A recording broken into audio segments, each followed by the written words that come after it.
Welcome, everyone. Thank you so much for joining this second cohort pitch event. Thank you to the participants and, of course, to the judges. And this evening, we have 6 companies that are going to be pitching. So what I'm going to do at this point in time is I'm just going to introduce Chris Reed from the Investment Agriculture Foundation of BC to say a few words about IAF's participation in this program. And then we will get on to some introductions. Chris. Thanks, Mike. Good evening, everybody. It's lovely to see everybody on the call tonight. I'm excited to hear the presentations and see the presentations from the 6 presenters tonight. Thank you also to the judges for making time tonight to be on the call. For those of you that have been on the first pitch event, the judges and Mike, it was a great success. IAF has taken over this program. It's a pilot program for us this first year. We're really pleased with how it's going. And Mike and I have been starting to talk now about how we can turn this into hopefully an ongoing program that's something we deliver. Because we weren't sure when we started this how much interest we would get from the ag tech space and what was available in BC, and the really truly the participation from all these companies has been wonderful. So hoping to make this an ongoing program that we can continue to support BC Ag with. So I'll leave it at that. Say thanks again for everyone being here tonight, and I'm looking forward to seeing your presentations. Awesome. I just have to try and connect. Mitchell, could you call Deborah Henderson at 604-599-3460, please? Okay. All right.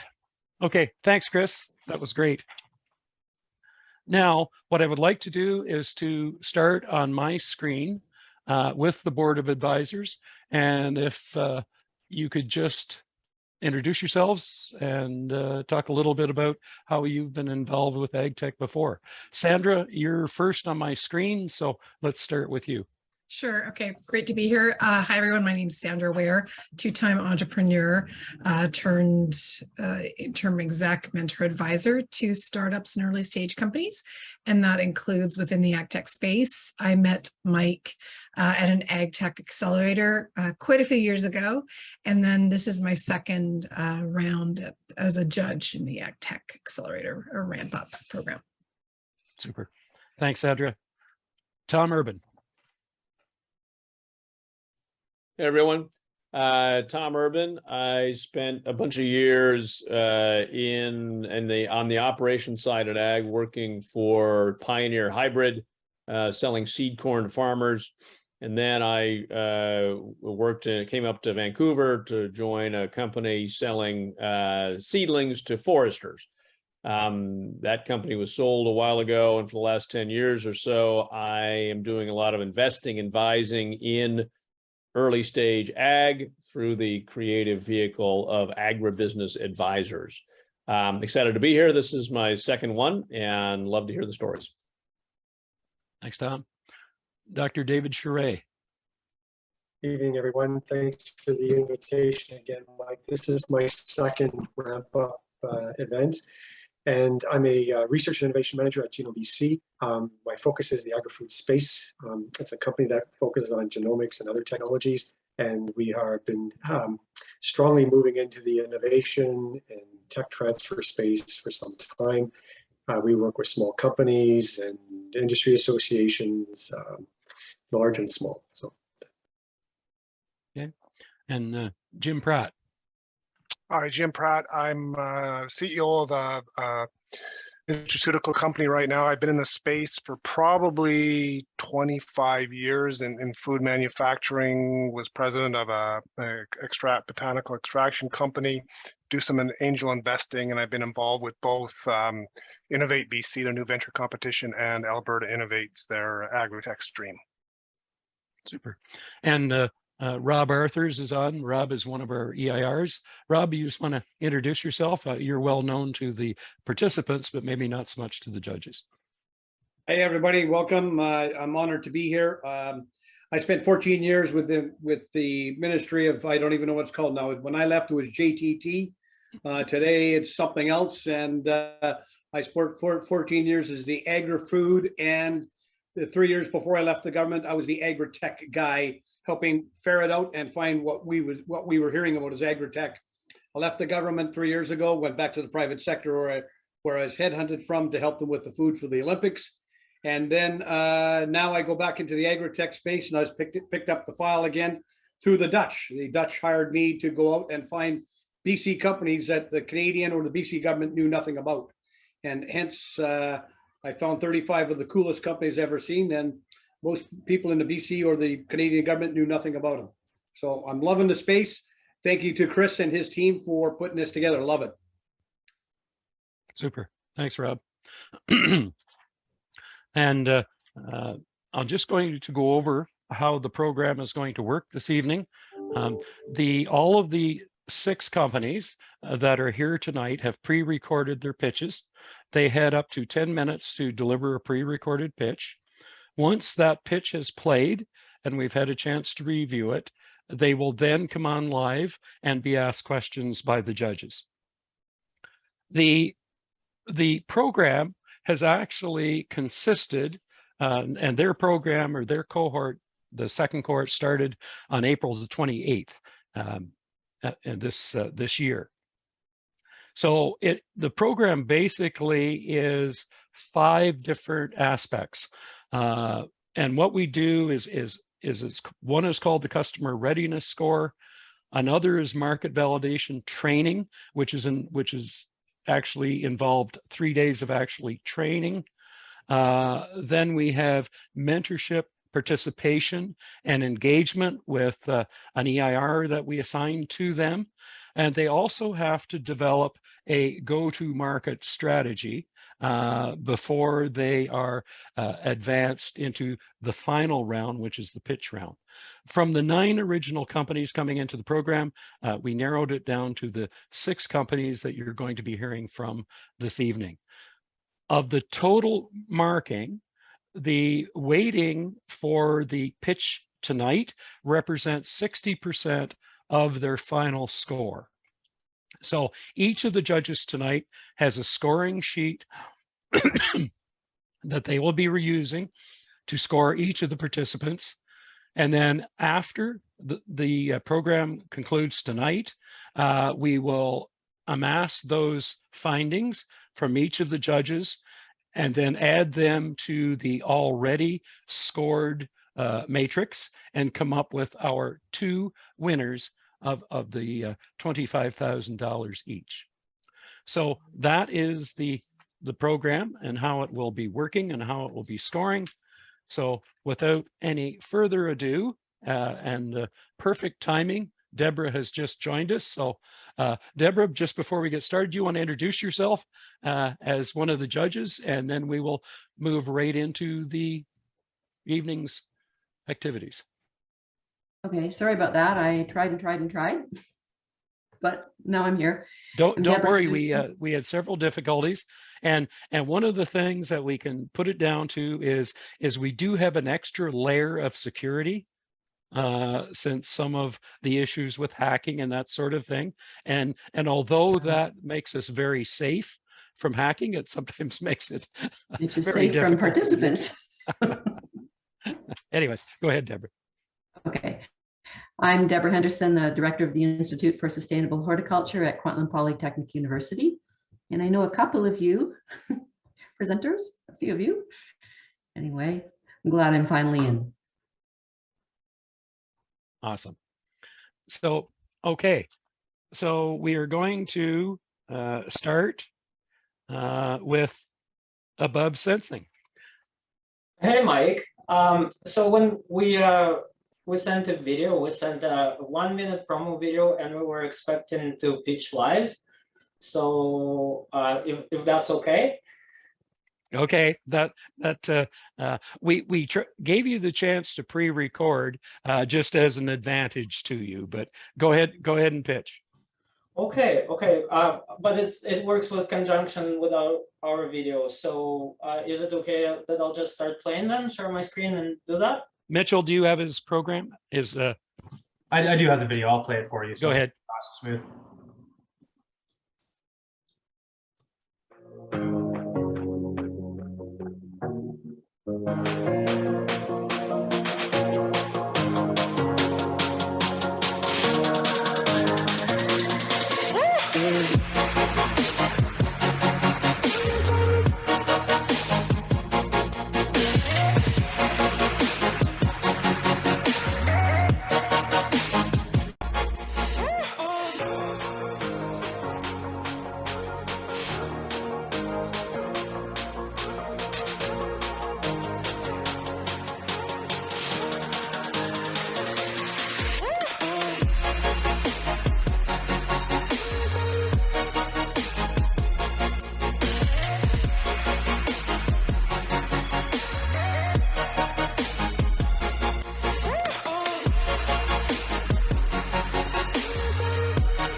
Thank you for playing that. So that was a warm-up for everybody. Okay. Hello, everyone. My name is Vadim, and I'm the CEO of Above Sensing. Here at Above Sensing, we accelerate critical decision-making through delivery of high-resolution aerial data and AI-powered geospatial analytics. So we came across a problem. Our agricultural sector is stressed right now. Climate change affects our crops. Achieving fertilizer emission reduction set by federal government seems impossible. Rising input costs constantly decrease profit margins. Labor shortages are accelerated by changing workforce. So therefore, more effective crop management is needed. There are existing approaches to do that. People track crop health and how they do it using satellite services that are beneficial to large producers exclusively due to low resolution. Cloud cover and smoke make that unreliable and sometimes delayed. Human crop scouts are expensive. They might charge you up to $100 per acre, and they rely on inference from only sample data. Our solution is a crop data service that enables access to cost-saving technology that's only been available to large producers before. So a small guy can utilize this technology as well. You can save time and money on crops counting and see the full picture of your entire crop. You can manage your inputs better at per plant level, and of course make more per acre. And that depends on the crop and the frequency of our flights. We're in the Kootenays, and it's a sweet spot for us. And why here? Well, Kootenays have 7% of BC agricultural output, including high-value crops, which are cannabis, fruit, and tree nurseries. In total, we have over 1,000 farms here, covering 1 million acres. And that's an excellent business idea because precision agriculture market is growing rapidly. We estimated that today that in BC we have about 75 million TAM for precision agriculture. That makes the Kootenays around 5 million, and we aim to achieve 500,000 in revenue by year 2. The most important part though, it's an unconsolidated space, so there's a lot of game to play here.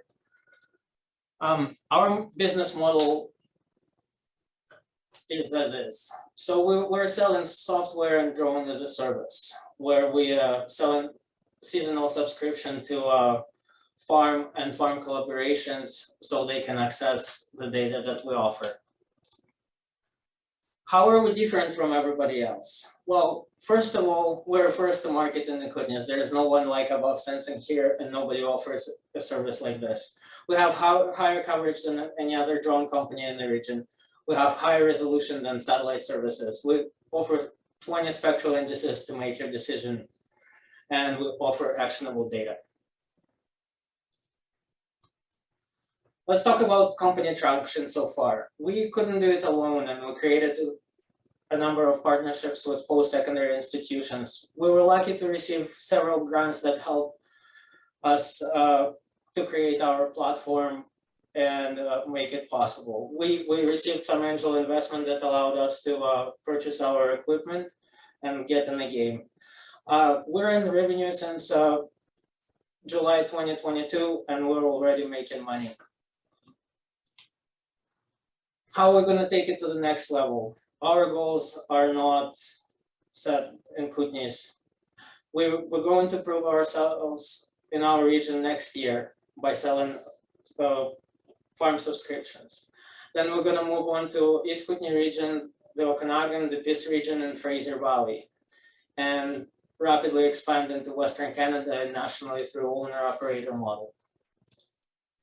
Hey, and meet our super team, Santiago and Vadim. We're both graduates of JS program from the Selkirk College. We have over 15 years of combined experience in technology, resource management, and customer service. We're both dedicated, hard workers, and nature focused, and we continue investing into our education to grow the business. And our ask today is why we're all here is $25,000 to help us scale better and continue with the advice. Mike was really helpful throughout this journey, and we would like to continue this relationship. And on that, thank you very much. Any questions?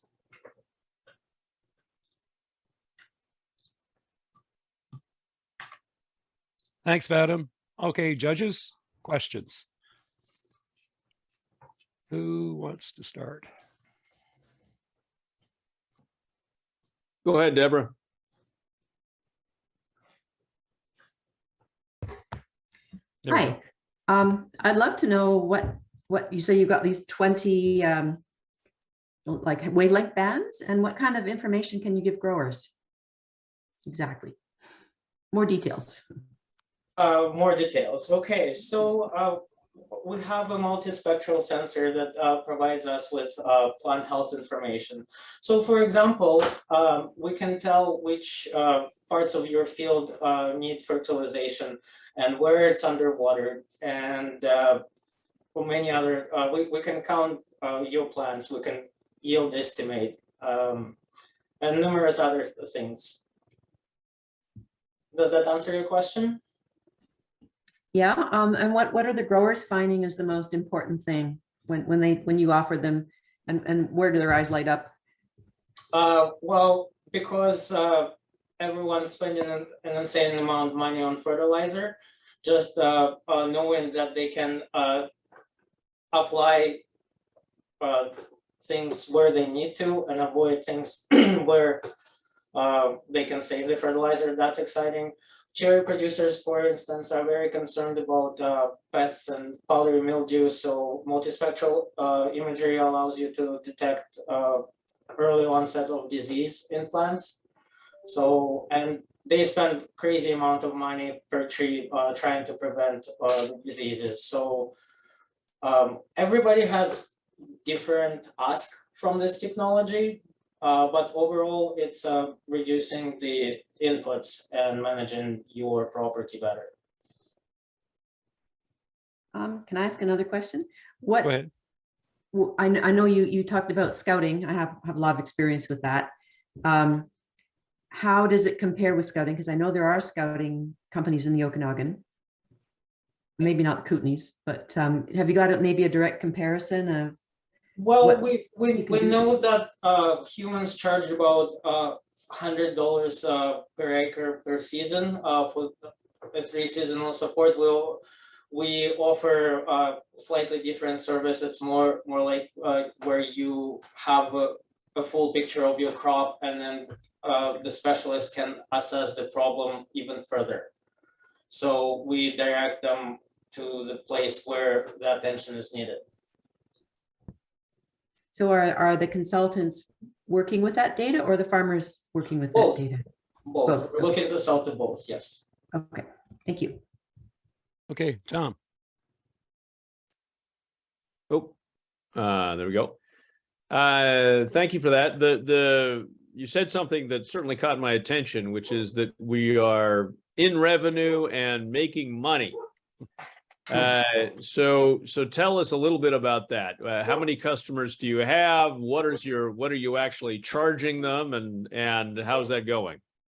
Well, it's going good from our perspective because we just started flying in July of this year, and we have created a couple ongoing relationships, couple of repeat customers. The drone is not, we not only have the multispectral payload, the drone utilizes other payloads, so we offer a range of services to our clients, and we can definitely talk more about that part if you would like, but I would like to focus on agriculture aspect in this presentation if possible.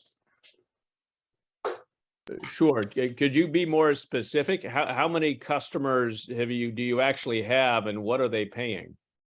So we're charging right now, our pricing scheme is about $8 a hectare for RGB data for forestry companies, for example. For agriculture services, it's we're aiming at $25 an acre. Okay, and how many customers do you have that are paying you? Currently, we have 2 ongoing large contracts, and I don't think I want to disclose that right now. That's fine if you don't want to share the names. What are they? What sort of customers are they? What are they growing? Well, one customer is they're growing trees. Okay, so it's forestry, or it's a nursery? It's a forestry. Okay. Okay. Okay, thank you. Sandra. Thanks. So a 2-part question. First is on the competitive differentiation. You said you walked through the problem and the solution, and then you talked about the fact that now smaller companies can buy this product that usually only bigger companies could. So is that the big difference, or is there other benefits that your product provides that competitors don't offer? Yeah, absolutely. Thank you for that. Yes, we're trying to nail a different market with our technology, because even 2 years ago, you couldn't put a camera of this type on a drone and fly large areas and provide this amount of data this quickly. So we're basically can scale down from the large size farm and offer the same service that the big guys were getting to a smaller guy right now. Okay, great. And then the next part of my question was just trying to understand the use case, because this is SaaS and it also sounds like you're renting the drones. So how does if the customer signs up with you, how do they start using your product? What does that look like? Do they have the drones for a season, or is it just you come in and it's an hour? How does it work? Yeah. There was a slide in the presentation. We have 2 ways of making money. We would like to have seasonal subscriptions, and say when there are a number of, we're working also on a collaboration model in conjunction with Nagano School of Business, where neighbors can share the service, and that's a pretty common model with farming communities, where somebody cannot afford the service on their own, but as a community they can. So and community in question is Creston, BC, and they have quite a few orchards that are located nearby, which creates a high utilization for our drone, so we can provide a better pricing option for the neighbors. So they're renting it out for the season. Yeah. Does that mean they only have access to the data for the season, or do they have access to the data throughout the year? They will have the access to data throughout the year. Okay, thanks. Thanks, Sandra. David. So I just want to come back to sort of Tom, Deborah's point. I'm trying to get a sense of looking at your website. You've done some wetland work and some forestry work, which you've mentioned. How much work have you done in the agriculture space, have you done any, any work with specific farmers or, that kind of, feasibility data that you can actually work with this data, analyze the data, or is the money that you're requesting to pursue some of that? So we've been successful at receiving the grants from my Tax Accelerate program, and my business partner Santiago, he is currently working towards his professional agronomist designation. So he's conducting his research in this area. So we've been collecting data and analyzing it, and we have a platform that already displays this data in digestible form. So yeah, we have been working with it. We have a product. Okay. And Tom, do you have one more question? Yeah, just two quick ones. I think you sort of addressed the second one, but in terms of the tech and the tech development, is this thing sort of ready to go? It has all the features that you'd like it to have. It has the range it's going to have, or is there a development roadmap for the technology itself that you're on? Yes and no. We have a product that is what we can deploy, but we need to make it more usable for the public. And what aspects of it need to be more usable? Pretty much we need a UI that can explain everything in layman's terms, so professional user can take the cell phone or their laptop and be able to say, here we go. Sorry, is that to interpret the data that's coming out, or is that to actually fly the drone?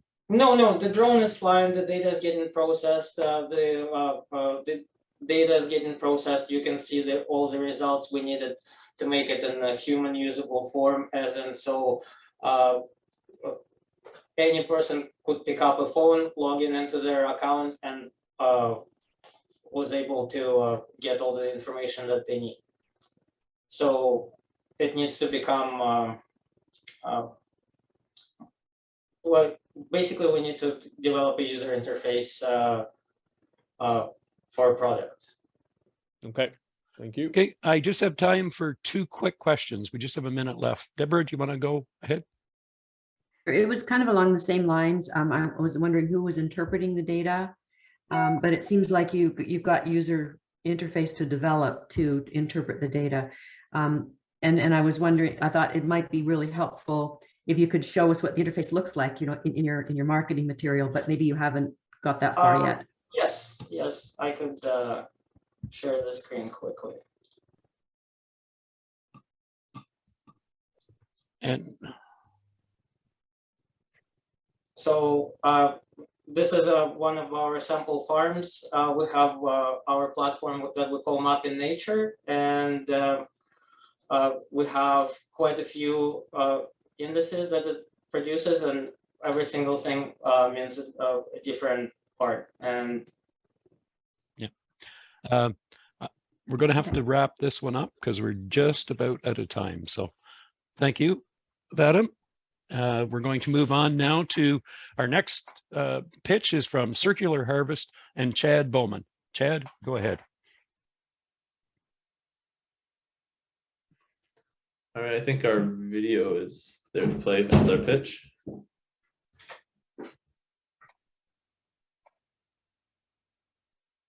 Mitchell, are we all set? Circular Harvest mission is to reshape agriculture from a linear to a circular food economy. Now, we've all heard this story before. Agriculture is causing deforestation, using up all of our water, killing our soils, and emitting far too many greenhouse gases. We even transport our food such long distances that it leaves us with less nutritious food and even more often, copious amounts of food waste. And if the pandemic has taught us anything, it's how fragile our global linear food economy is to any disruptions. So if we know all this, why has nothing changed? We believe the root cause of the world's lack of progress in improving agriculture is due to the lack of transparency. In the research we have done, we found that people who don't know how their food is grown often purchase based on price only, which leads them to purchasing the cheaper and more harmful products without asking for change. However, when people know the impacts of their food, they tend to purchase based on their values and willing to spend a bit more for a less harmful product. You see evidence of this new consumer consciousness everywhere. People are demanding transparency from producers because they want to know where their food comes from and that they are helping create a better world, not harming it. So clearly, the solution to our conventional system should be a food economy that produces food locally, with less wasted resources, and gives consumers the transparency they're looking for. This is exactly why we created the Mushroom, to bring our farm to your local grocery store, giving you complete transparency on where, when, and how your food is grown. So how does it work? Circular Harvest creates the Mushroom by retrofitting used refrigerators that were once destined for the landfill into modular mushroom farms that are placed inside the grocery store. We use new technology to replace old components like compressors and sensors to make it more efficient and reliable. The Mushroom is designed to be fixed, not thrown out, which will directly reduce the amount of waste going to landfills. The mushroom growing process starts on our farm in Abbotsford, where we make substrate from upcycled materials such as alder sawdust and soy hulls. We then inoculate it with mycelium, which is like the root structure of a mushroom that grows throughout the substrate until it is ready to fruit. At this point, we bring the substrate blocks to the store, where they are fully grown in the mushroom. Once the mushrooms are fully grown, they are harvested and packaged in store every day, ensuring maximum freshness and nutritional value.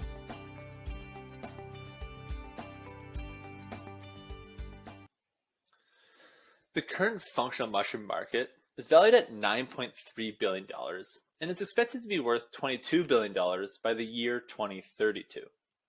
Now, we're not talking about the typical button mushrooms, we're talking about the more exotic and medicinal varieties like pink oyster, yellow oyster, and lion's mane, just to name a few.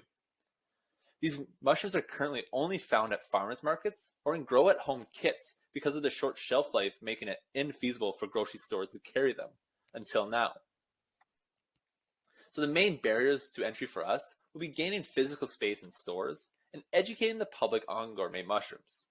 The grow-in-store model is relatively new, which may lead to some stores being hesitant to offer a space, especially for a new product they have never carried before.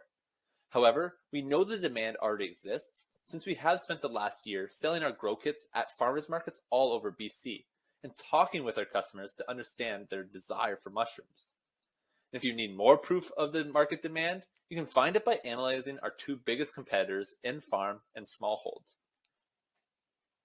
InFarm has established themselves as a global hydroponics brand who creates grow systems that are placed in grocery stores. They are based in Europe, with the main focus being leafy herbs and greens. Due to the current demand for mushrooms, they have recently announced that they are looking to expand into making a mushroom system, but they have not launched anything to date. Smallhold is based in the US and is officially the first modular mushroom farm producer of the grow-in-store model. They received $25 million in funding last year for their business, but they have only expanded within the US and are focused on building brand new systems with big central distribution centers. What separates Circular Harvest from these two brands is that we are committed to building brand loyalty through transparency and responsible production, which we know gives us a competitive advantage in the eye of the consumer. We retrofit old refrigerators that would otherwise end up in landfill, and we invite our customers to learn more about their food so they can feel good about their purchases. We're also committed to being local. By building our network of farmers across the country, we can expand nationally while maintaining our values. And the mushroom is just an extension of our current process, as the blocks that are placed inside the mushroom are the exact same as the blocks we already use for our grow kits. This means we have the expertise and the equipment to scale this venture.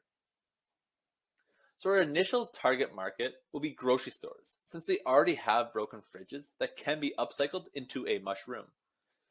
We already have 2 local farm markets wanting to pilot our system, which are both located in Abbotsford. We'll place the mushroom in their stores and charge them based on the amount of blocks we deliver and the hours we spend maintaining the system. Each block costs us $5 to produce, and we would sell them to the grocery store for $10 per block for an oyster variety and $12 a block for lion's mane. We'd also charge them an hourly wage of $15 per hour to have someone maintain the system for doing the cleaning, harvesting, and packaging. And the system only requires about 5 hours of maintenance a week. The mushroom can house up to 40 blocks, which equates to around 80 pounds of mushrooms a week. Oyster mushrooms sell for around $10 to $15 per pound, and lion's mane sells for $18 to $20 per pound. That means the grocery store could sell up to $1,600 of mushrooms per week, and Circular Harvest would make $400 to about $480 in revenue per week from just one unit. If stores were able to sell more than 80 pounds of mushrooms in a week, we can resupply their units with more blocks, since we'll have a consistent supply of ready-to-fruit blocks at our farm. Restaurants are another attractive segment that we plan on exploring down the road. Upscale restaurants are consistently looking for unique, high-quality produce for their menus. The mushroom, we give them access to this exotic mushrooms while also giving them complete control over the quality and freshness of the produce. This market would be based on selling individual mushroom units and charging them a subscription fee for delivering the blocks weekly and basing that on the amount and variety they want.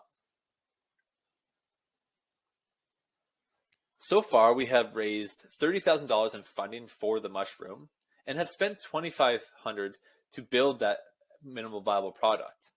The main expenses we have incurred are for labor and the components to make the system run. We do still have about $1,000 in cosmetic work to make the mushroom store ready, but we do plan on doing this in the next couple months. The $25,000 from this competition would be spent on marketing. The food industry is highly competitive, so if we want to be successful, we need to make a big splash with our launch. As the old saying goes, the best product doesn't win. It's the best marketed product that does. So we will use our marketing budget to make the system store ready, along with targeted ads, in-store promotional materials, events, and develop back-end transparency content that is critical for our branding. We'll use our pilot to launch with LEPs and Nature's Pickings to gather data and work out any logistical inefficiencies. We'll then expand into small grocery chains like Choices to increase our reach across the Lower Mainland and Vancouver Island. We have a relationship with Choice's executive produce manager, so we'll start by reaching out with him and then leverage any other retail connections we have through Kyle's family business, who owns Spawn 3 Eggs. As we grow out of the Lower Mainland, we will hold true to our local values by forming key partnerships with other mushroom farmers across the country. They will maintain the mushroom at their local grocery stores to ensure mushrooms are produced locally. And at this point, we'd be operating on economies of scale, where we'd just take a royalty of each sale that farmer makes to the grocery store. And to address the operational issues that could occur with so many individual farmers supplying us, we have plans to develop software that will allow our contracted farmers to join our ecosystem so we can track inventory and sales while also helping them improve their operational efficiencies and providing our customers transparency. So we plan to be $1 million company within the next 5 years.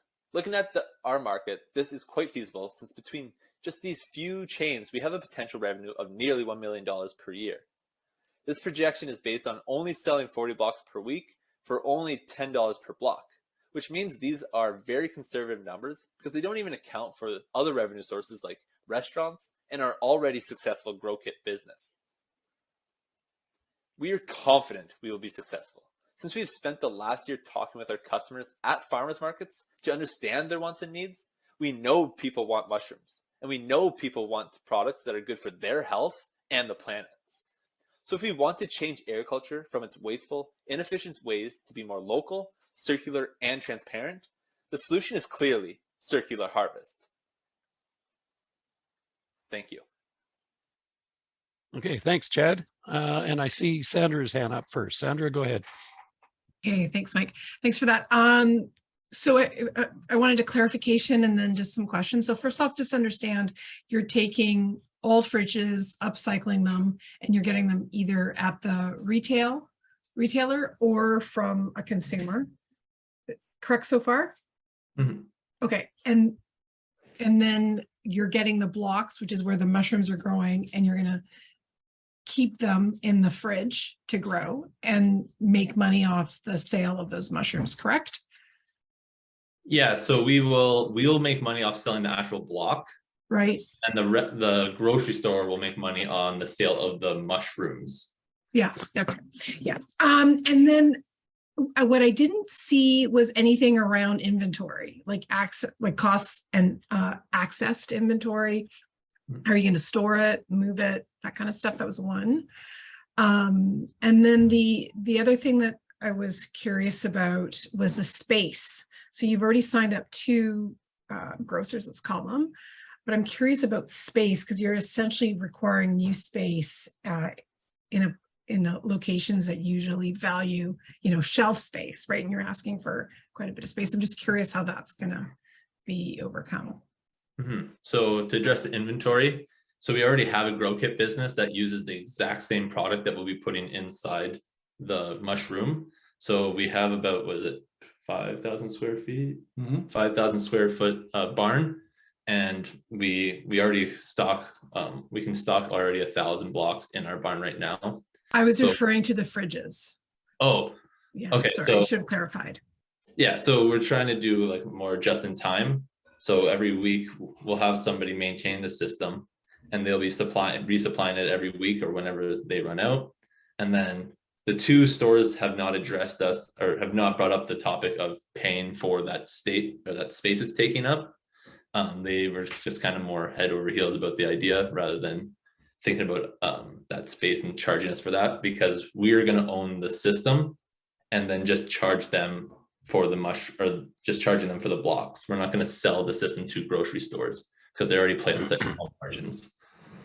And why do you think, you said they were head over heels, why do you think they responded so favorably to it? We're just assuming because they know the demand for mushrooms and they know their customers want it. Okay, thanks. Okay, I'm just going to go next to my screen. Tom, you're next. Hi, guys. So I'm just trying to figure out exactly what the huge value is. There's stuff that you can't get in it's not the button mushrooms, it's lion's mane, it's other things. And is it that these guys could keep the fridges in the back and just grow them and then and put it out? Or is it really they need to be front and center? It's about the fact that they're being grown on premise. So is it really just the ability to sell those products in retail, or is there a marketing angle? That's one. And then the idea around the harvesting. So are you guys going in and harvesting and packaging these things and then putting them out on the shelves? So just to confirm that that's how it's working. Yeah. So address the first question. It could be out on the front or it could be in the back. We're going to play that case by case because Leps, the one market that we're talking about, they have mentioned they might have a little bit more room in the back to keep it and just do it that way. But we feel having the piece front and center will help sell the mushrooms more and like educate the people on how to cook them, why they're good, and then feel good about their food, because we're going to have like marketing material on it where it's going to be QR codes where it's going to show them the whole process of how these mushrooms got here, QR codes to recipes. So that's kind of the idea of the final product. And then, sorry, what's the second question again? It was sort of logistics around the harvesting and packaging and yeah. Is it all going to be packaged and put right next to it? Because they're really 2 different things. There's the retail space and presentation, and then the growing. So yeah, we would be, the initial idea is to do it ourselves. We're going to charge them as if they had an employee doing it for the hours that we spend maintaining it. And like I mentioned, it's only about 5 hours that you'd have to do to harvest, clean, and package everything a week. So we'll charge them for us to maintain it. That's kind of how InFarm is working right now with their herbs in stores. So we're trying to just mimic that model. And then it's going to be up to them. Like, we haven't fully worked out with the store where they're going to place the mushrooms, but we could build a display right on the side of the fridge too, if they would want that. Okay, thank you. Jim? Hi, guys. Good presentation. So a couple things. One concern, just to give you a heads up, and it just came out of Tom's questions, the scalability on this, because you're going to have to train people if this is going to happen in Calgary, because you're not going to fly out to Calgary. And keep in mind that taking nothing away from our Gen Z labor force, but it's pretty transient. So that's a concern from my perspective. And the second thing that concerns me a little bit is the whole idea of refurbishing old refrigeration equipment. And the concern is asking the question, what do you guys have to be really good at? Refurbishment or the mushroom kits? Because you can't underestimate how often refrigeration stuff breaks down in the stores. And if those are yours, then you're going to have to be sending people out there. So it's more comments, and maybe you've got a response to it. You might have thought about it, but the scalability is a concern for me. And then understanding what you guys think that you have to do really well to make money on this, because retailing it's not a nickel and dime game, it's a penny game for these retailers. So you can't have a lot of wastage and a lot of downtime. Yeah. So my brother is a 10-year HVAC technician. He's Red Seal, and he helped us build and design it. And we actually don't use refrigeration on the systems because we use evaporative cooling. So the fan is actually pulling the fog out of the system, which brings it down to the right temperature. So we have been able to not over-engineer. It's a lot more simple of a system. Thank you for your comments. Yeah, that's really helpful. All right. Deborah. My questions were kind of along the same line. You can run so far and manage so many refrigerator units, but eventually you're going to have to train people. And I think maybe some stores would actually prefer to just pay their own staff rather than an extra person coming in.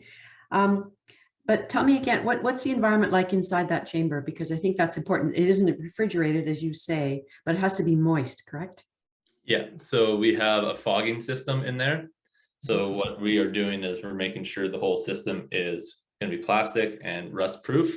And then the fog system at the bottom, there's a little pan down there with a fogger on there. And then the fan pulls the fog up through the system. And as I mentioned, it evaporates, cools everything. So a grocery store sits around 70 degrees Fahrenheit, and the produce section can get a little colder. So with the evaporated cooling, it drops down to 65 degrees Fahrenheit, which is the ideal temperature for the strains that we're growing in there. Great, thank you. Okay. So sorry, just to follow up on Deborah. Yep. So I know I've been in the stores that have the microgreens and all that kind of stuff, and I'm able to open and close the door, and I mean these things are going to be locked, right? This is not, I can't open your unit. All I can do is buy the mushrooms that are hanging on the side or in the mushroom produce aisle, right? Well, right now they're not locked. We could lock them. We have played with the idea of allowing them to take the fruited block and sell that whole thing for a higher price. But that's something we want to figure out a little bit more down the road. We're going to stick with what we figured out right now and pilot that idea with these two farm markets first. But if we find through this pilot that people would rather just take the block, because they could fruit more mushrooms out of that same block at home if they wanted to, just like our grow kits. So we could charge them $25 to take that block home instead. Okay, thank you. Awesome. And that is just about our time. So great. Thanks, Chad. Thanks, Kyle. Next up, continuing on in the mushroom theme, in Hub Farms. Patrick. What if we could reverse our negative impact on the planet? What if we could help our forests sustainably and improve the health of its biodiversity? What if we could build a food system that is nourishing and regenerative at the leading edge of technology? By working with nature and technology, we can reimagine our food system, working with, not against, biodiversity.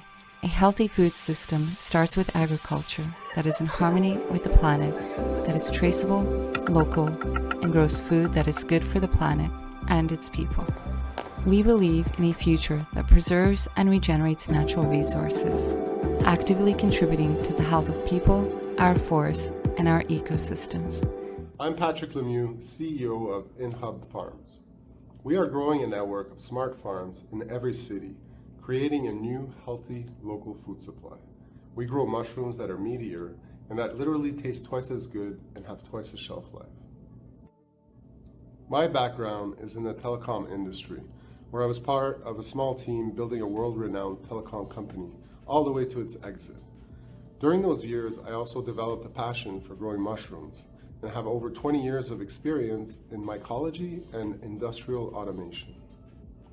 Isabella has an academic background in electrical engineering and has over 12 years of experience working at the forefront of the mushroom industry. Isabella leads business strategies, marketing, and new technologies. Her operational skills are key to developing an awesome company culture that can scale fast. Henry has 16 years of experience as a FINRA registered investment representative. Henry's technical experience includes Fanuc robotics, programming, prototyping, and CAD design.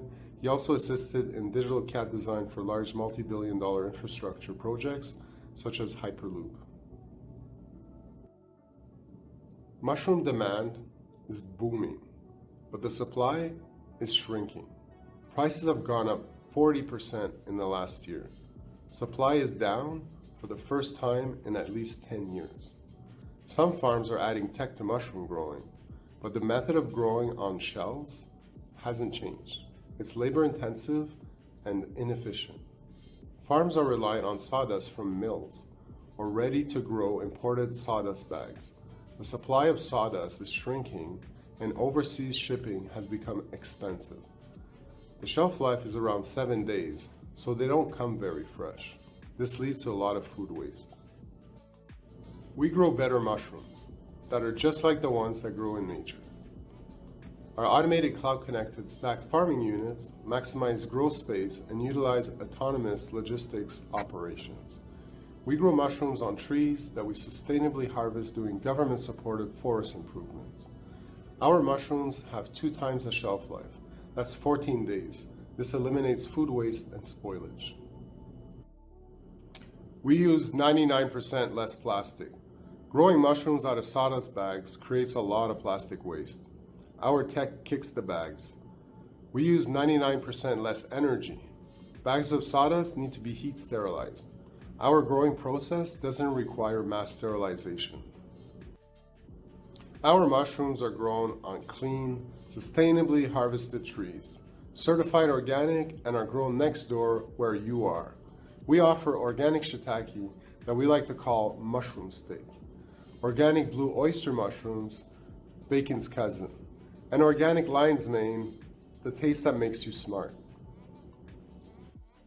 Our farming units produce 2 times faster and 5 times the yield per square foot than the industry average, with lower input costs. We are a fully integrated, smart indoor mushroom farm with full traceability from tree to fork. We are setting up farms in every metropolitan city, creating a new, healthy, and sustainable local food supply.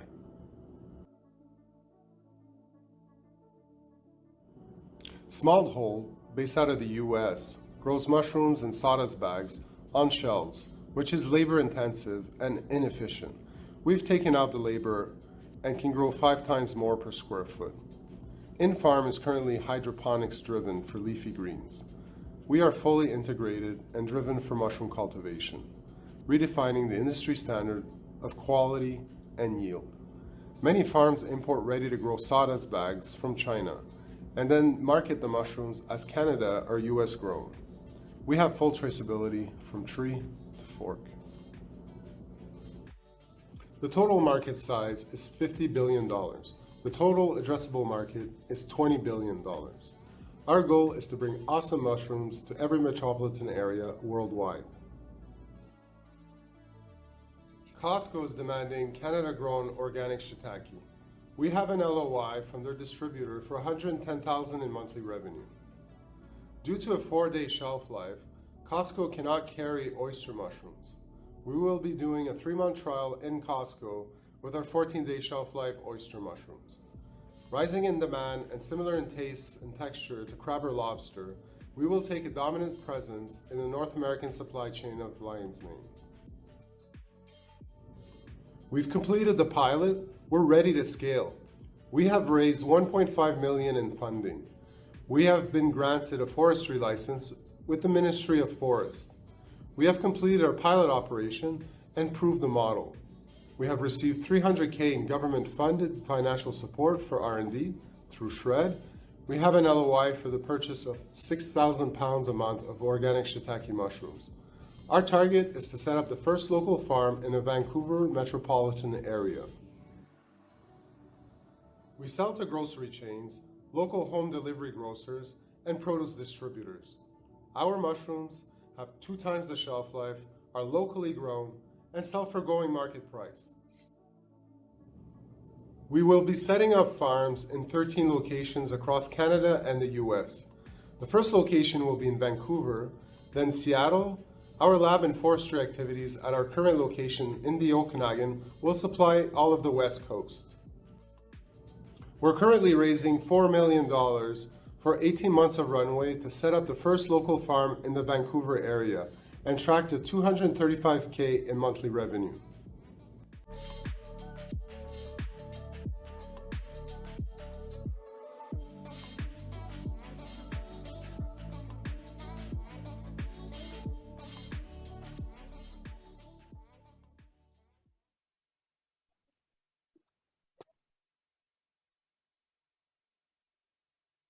Okay, thanks, Patrick. And Sandra, go ahead. Okay, thanks for that. So it sounds like you're growing the mushrooms as well. Is that right? Yeah, we are definitely growing the mushroom. So is it possible, because it sounds like you've created a way to make more mushrooms faster. Is there a way to have either work with growers or sell that capability to growers, or is the long-term plan to always have you grow the mushrooms? Yeah, the long-term plan, it's kind of like in-farm and Bowery, you know, those types of vertical farming where we use our own technology. There's not really a market. Okay. Like I know some people would love to buy our tech, but it's not scalable. Okay, and then the other question I had is around the LOI. What triggers that LOI to become contract and revenue? And we would just need the mushrooms. They called me again 2 days ago. They keep on calling me. They're freaking out. And how does that happen? Like, what do you need to do to be able to have the mushrooms to deliver to them? Well, we need to raise the money and set up our facility in Vancouver. And we need HACCP certification organic, which we already have. Gotcha. Okay, thank you. Jim, I think you're next. Saw your hand first. Okay, thanks. Good job, guys. So 2 questions. Explain to me how you can get 2 times the shelf life. Like, is this nitrogen flushed or something? And secondly, if you're growing these things on trees, the little I know of mycelium, it's probably quicker in sawdust, but you could correct me if I'm wrong on that one. So how do you get the 2 times shelf life, and what about the growth cycle? Is it slower than sawdust? It is slower to before you get your first crop. But instead of cropping it like 2 to 4 times, we can crop the trees for 15 times. So they do, you know, take a bit longer, but once they're going, we can produce much more mushrooms from them, like so that lowers cost. And for the shelf life and the better flavor, it's just because they're growing on trees. I mean, we have ways with our grow system that we pre-chill and dry them a bit before harvest to extend shelf life. We actually got like 3.5 weeks shelf life. Like they were still like perfectly good, like in an actual store. So yeah, it's just because they're grown on trees. That's how they're supposed to grow, and they just grow meatier, denser. And like if you dry them, you actually end up with twice the mass than sawdust grown. So. Okay, Deborah.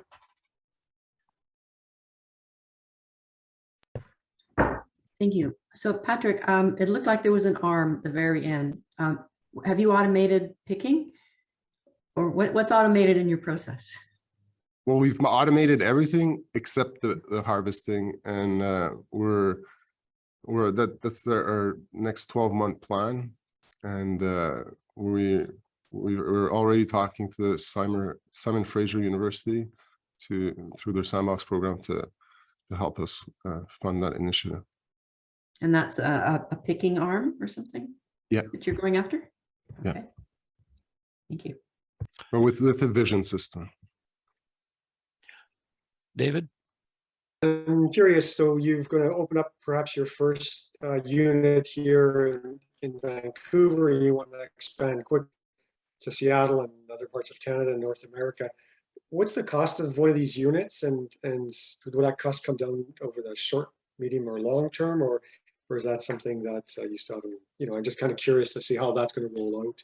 And I also wonder, as you expand the cost of the wood that you need to grow these on, have you factored that into, shipping that across, from Okanagan to Vancouver, further east or further south? Yeah, well, the shipping is actually pretty cheap because everything's palletized, custom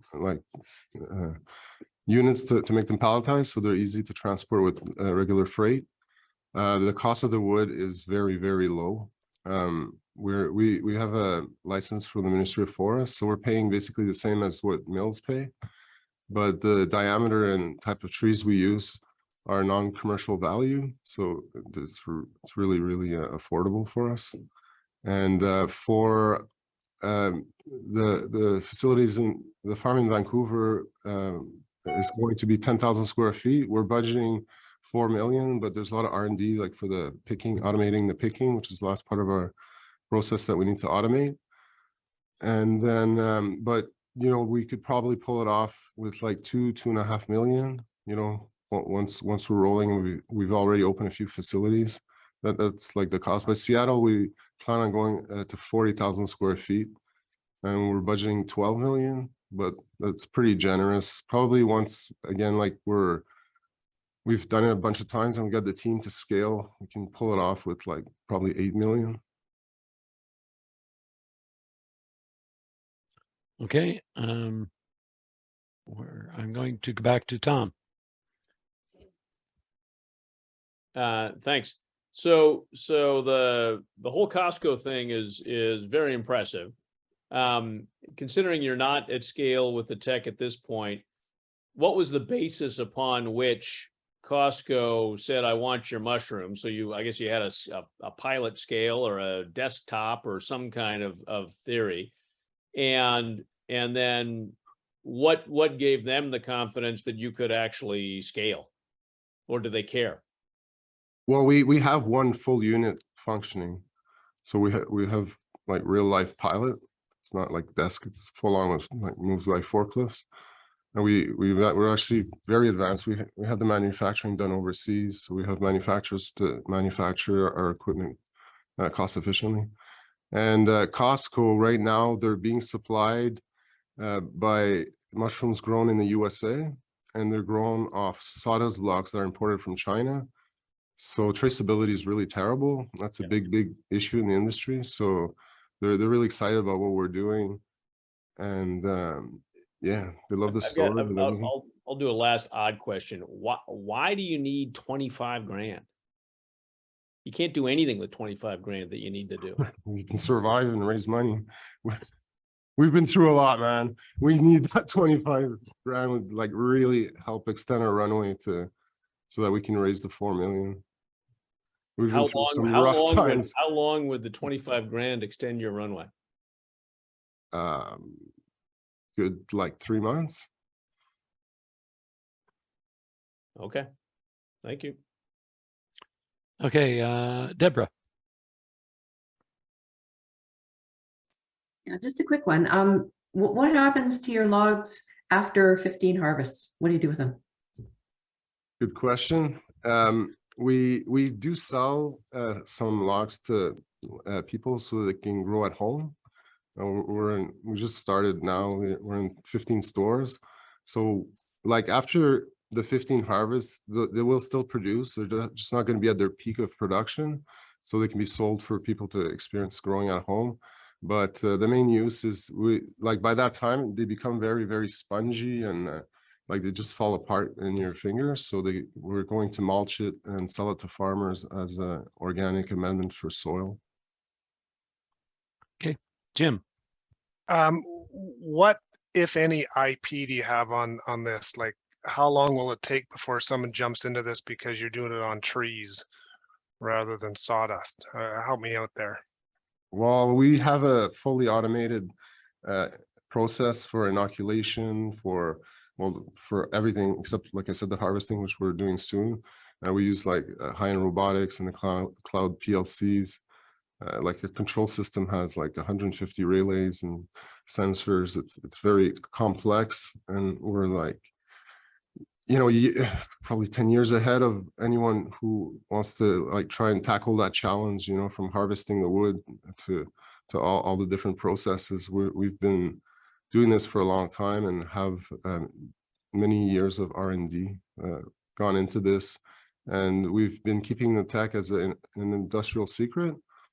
But as soon as we raise the 4 million, we're gonna hire the right attorneys to put some solid patents on our technology. Okay, I don't see any other hands. Thanks, Patrick. Do we need a 5-minute bio break before we start into the last half, or are we all good to continue? Yeah, was that you're good, or you want 5 minutes? Oh, 5 minutes and I'll go feed my husband. I'm gonna go feed me. Okay, we will reconvene at 7 o'clock. Thank you.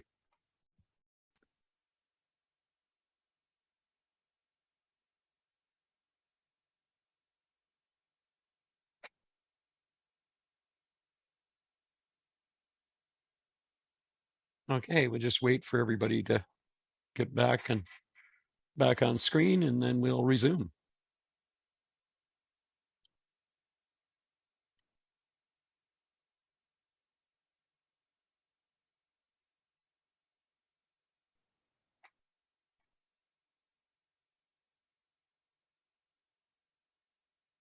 And it looks like we are good to go.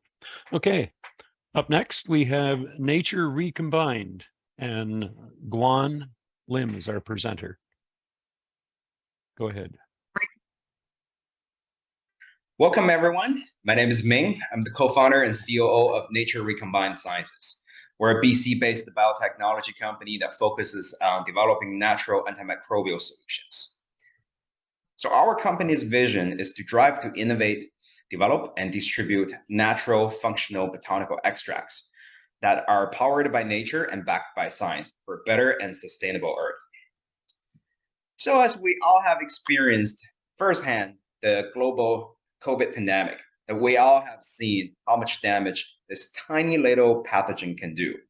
So on this slide here, we have outlined several key pathogen-related issues that we are all experiencing today, out of which we're going to focus on the safety of the quads as well as the biofilm. So what is quad? Quad is a family of compounds that are widely used in many disinfectant products. And during the pandemic, we've been using so much disinfectants. And recent studies have shown that long-term use of quad may lead to problems in the reproductive system as well as the development system. And then what is biofilm then? So biofilm is this protective layer formed by bacteria to deter or to fight off things like quads as a disinfectant ingredient. So because of this layer, the bacteria are more resistant to antibiotics and can also preserve their food and water better in a harsh environment. And this slide here, we're going to show you guys a quick clip and to help you visualize what biofilm is and the problem it creates. How does biofilm form? A biofilm forms when certain bacteria, like Listeria monocytogenes, adhere to the surface of some object in a moist environment and begin to reproduce. The bacteria form an attachment to the object's surface by secreting slimy glue-like substances that form a hard-to-remove and penetrate matrix. Biofilm protects bacteria and poses a severe problem for public health because of the increased resistance of biofilm-associated bacteria to antimicrobial agents. As now you have seen what biofilm does, and that's when Nature Recombined comes in. So we provide a natural solution, which is a natural plant extract from a grass status plant, which is abundantly grown globally, including North America. We also have a patent-pending, very clean and effective process to extract active ingredients from the plant. And most importantly, our extract has really high kill rates. We have 99.99% kill rates on a number of key pathogens and also their biofilms as well.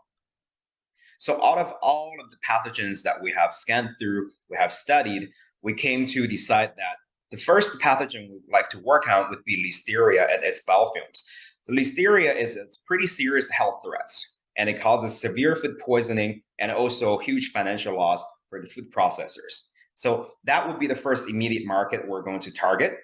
And to develop a product for this market, it has relatively faster product development cycles and field studies, and also less and quicker regulatory approval process comparing to other products will be geared towards human applications or other things.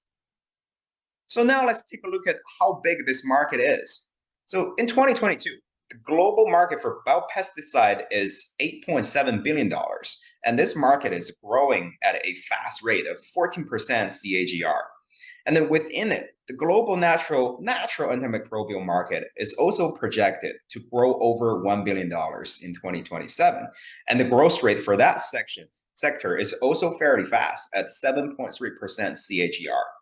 And then when we narrow it down to look at our immediate market opportunities, and our study revealed that a direct financial loss caused by Listeria outbreak can cause a company up to $10 million per company, which is a significant number that can bankrupt the company easily.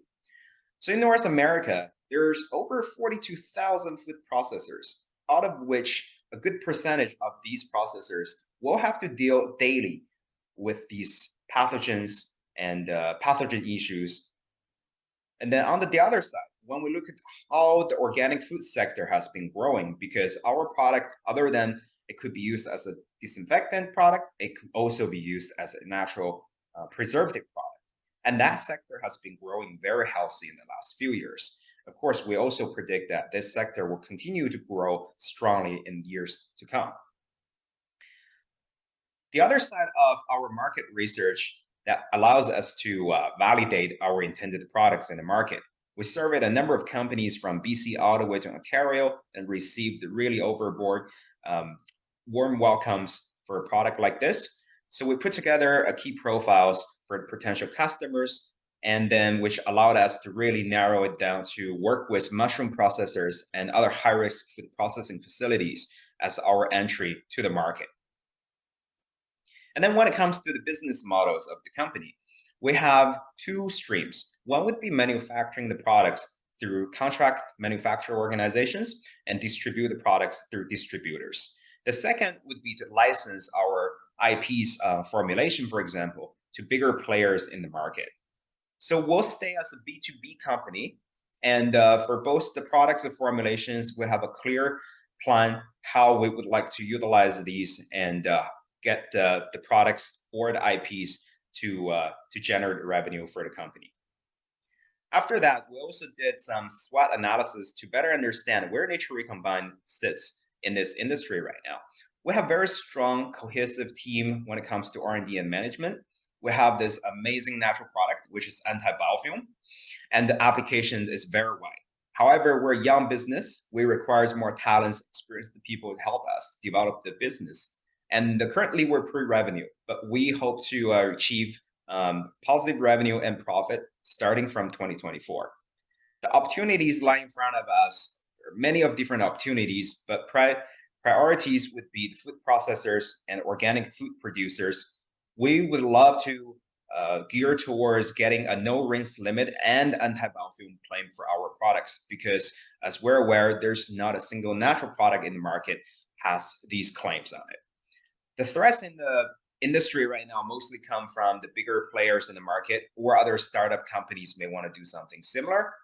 The complex regulatory path is something that deters a lot of the companies. However, starting from now, we are already working on with different regulatory bodies to identify a clear path.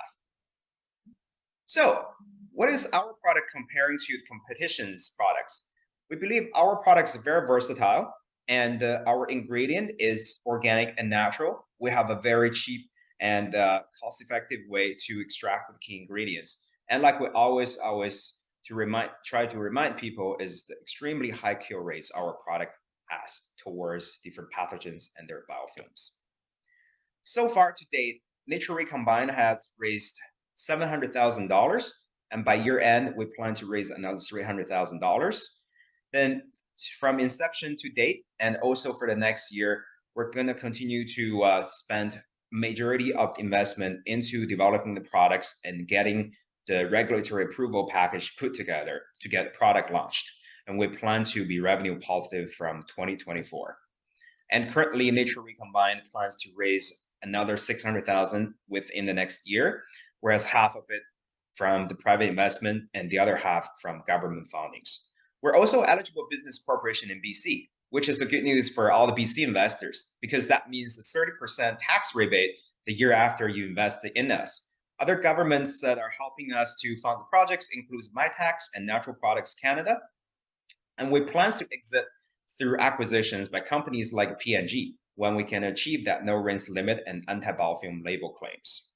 Our fundings, like we said, mostly will be used towards R&D and product developments. Small part of it will be used to put together the submission package for US and Canada. And then the rest of it will continue to be used towards the operations. The team, currently we have 3 people on the management team, and all combined, we got over 60 years of experience in R&D, different businesses, distributions. And we also put together a very strong collaborator team. And there are several universities that are helping us do research.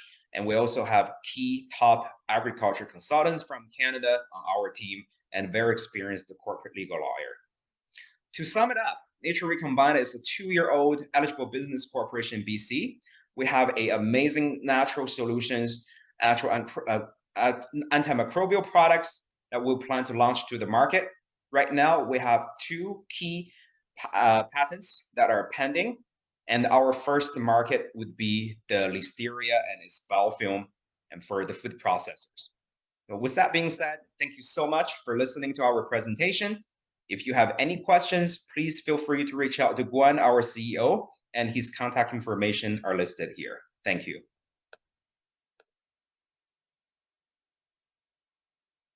Thank you, Ming. Sandra, go ahead. Great, thanks. So I have a few questions. First is the 99.999% against Listeria. How have you proven that efficacy?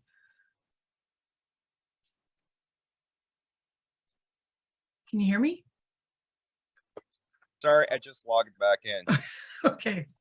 Was that a critical moment or I lost you? So do you want me to repeat the question? Yes, absolutely. Okay. So you said the product had 99.999% efficacy against Listeria. How have you proven that efficacy? So we have a contract research company based in Calgary, and they have a specialized technology to grow these different biofilms on a 96 well devices. So they are the one that's been using their technology to grow the biofilm as well as to test our extracts on it. And that's the one that showed that efficacy. Yeah. And how much does your product need to change if you're going to use it against other pathogens? So far, we have tested against several pathogens, I think so far 12, and we don't have to really change much about it to achieve the same function. Yeah. Okay. And then your market slide talked about the biopesticide market, but that's not your go-to-market, right? You're working post-harvesting in food production. So what is that TAM or either SAM or SOM? So that Any market, market data? that's the smaller part of it. The one that we have shown, the natural antimicrobial markets right now is growing at, it's going to be over $1 billion globally. So that's the 1.1 billion. Yeah, Okay. that's right. Yeah. Okay. Okay, great. That was it. Thank Tom. you. Thank you.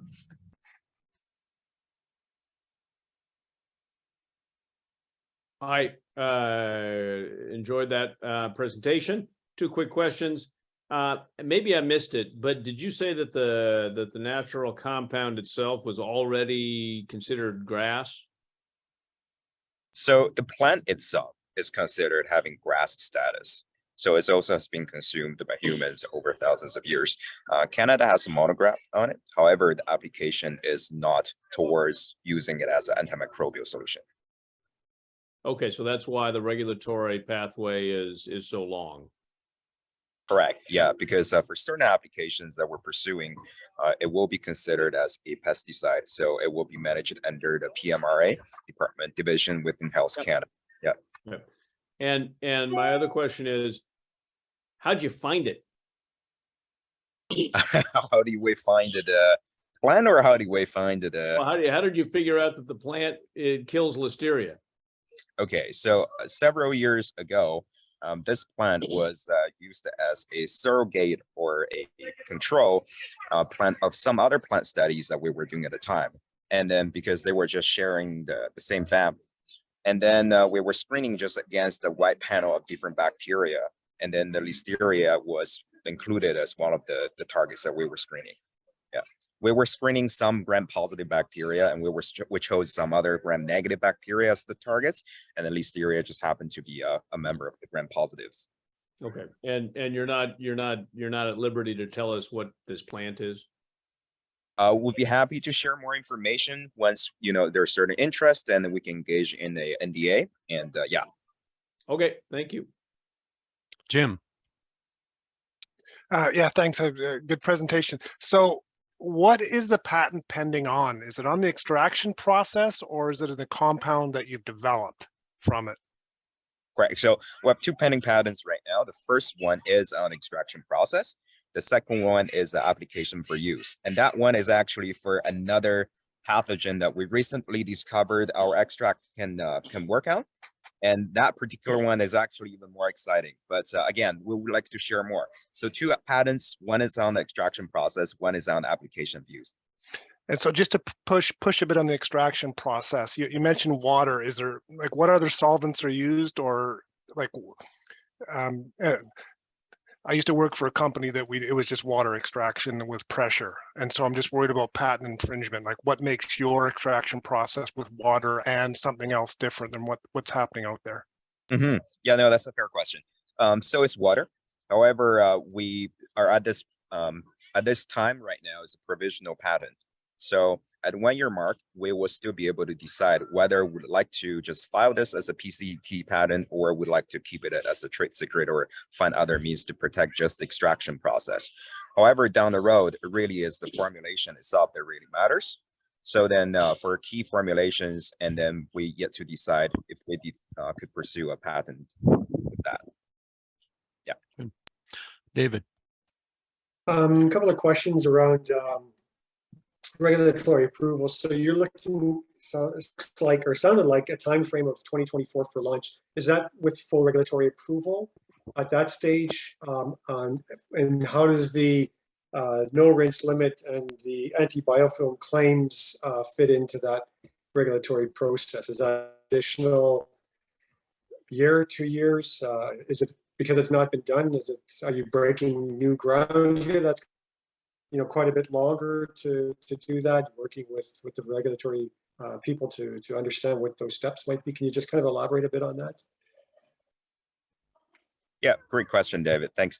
So we plan to do this by stages.